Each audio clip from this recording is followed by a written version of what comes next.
So I got my lemon battery made right here. Got zinc nails, copper clips. See if it works.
Doesn't seem to be working.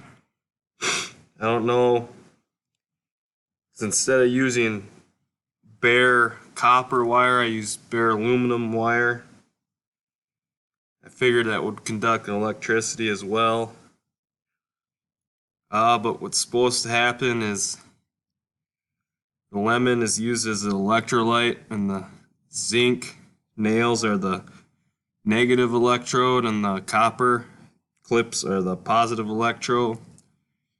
And when you touch the bare wires to the steel wool, it completes the circuit, causing the sparks to come and start the tinder on fire.